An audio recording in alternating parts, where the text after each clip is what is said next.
Hi friends, good morning. இன்றைக்கி நம்ம என்ன செய்ய போகிறோம்னா ஈஸியான வெங்காய தக்காளி சட்னி செய்ய போகிறோம். இது பேச்சுலர்லாம் செஞ்சு வச்சுட்டா 2 நாளைக்கு கூட நல்லாயிருக்கும்.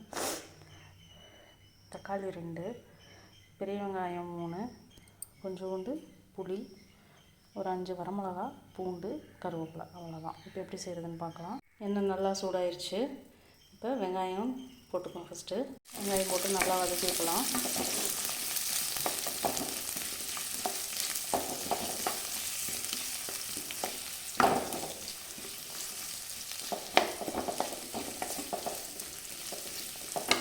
கொஞ்சம் நல்லா வதங்கட்டும்.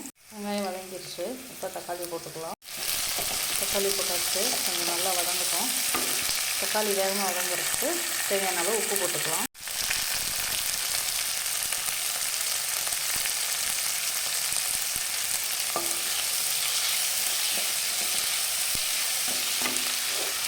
இப்போ கருவேப்பிலை, பச்சை மிளகா, வரமிளகா, பூண்டு, புளி எல்லாத்தையும் போட்டுக்கலாம். அடுப்பை வந்து லோ ஃப்ளேமில் வச்சுருங்க. அதுலேயே அது கொஞ்சம் நல்லா தக்காளி எல்லாம் வதங்கி வரட்டும்.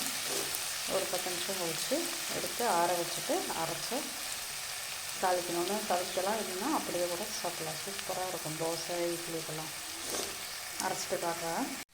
இந்த அளவுக்கு வதங்கிடணும். இப்போ ஆற வச்சுட்டு அரைச்சிக்கலாம். அவ்வளோதான், சூப்பராக சட்னி ரெடி ஆயிடுச்சு. கடுகு உளுந்து போட்டு கருவேப்பிலை போட்டு தாளித்து கொட்டி விடுங்க. ஓகே, பாய்.